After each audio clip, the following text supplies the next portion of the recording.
அனைவருக்கும் கணித வணக்கம். இப்போ பார்க்க போகிறது 8ஆம் வகுப்புக்குரிய கணக்கு. காலாண்டு தேர்வில் கேட்கப்பட்ட 40வது கணக்கை பார்க்க போகிறோம்.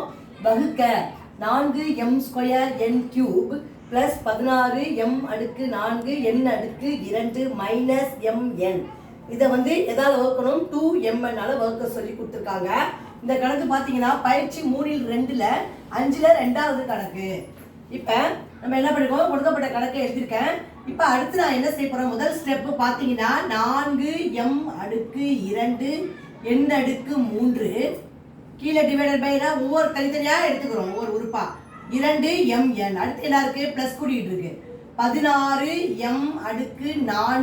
n⁻2 divided by 2mn. அடுத்து என்ன இருக்கு, -mn டிவைடட் பை 2mn. இப்போ நம்ம அடுத்த ஸ்டெப்பு சுருக்க முடிந்தால் சுருக்கிட்டு அப்புறம் நம்ம போட போகிறோம். 2 2 2 4 2 2 8 16. இந்த எம்என்னையும் இந்த எம்என்னையும் அடிச்சிட்டோம்.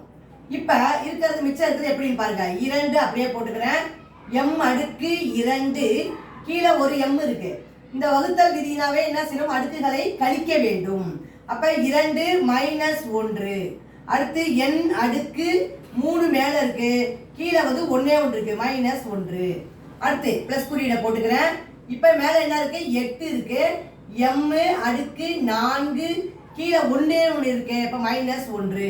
அடுத்து n⁻2 கீழே ஒரு n இருக்கு, அப்ப 1 மைனஸ் இந்த m என்ன அடிச்சிட்டோம் 1/2. இப்ப பாத்தீங்கன்னா அடுத்த ஸ்டெப்பு அடுக்குகளை கழிச்சிட்டு போட வேண்டியதுதான். 2m 2ல் 1 போனா 1, அதனால போட வேண்டியதில்ல. அடுத்து n 3ல் 1 போனா 2. அடுத்து பாருங்க பிளஸ் குறியீடை போட்டுக்கிறேன். 8m 4ல் 1 போனா 3. அடுத்து n 2ல் 1 போனா 1, அதை நம்ம போட வேண்டியதில்ல, -1/2. இது மாதிரி தான் இந்த கணக்கை நம்ம செய்யணும். புரிஞ்சுங்களா?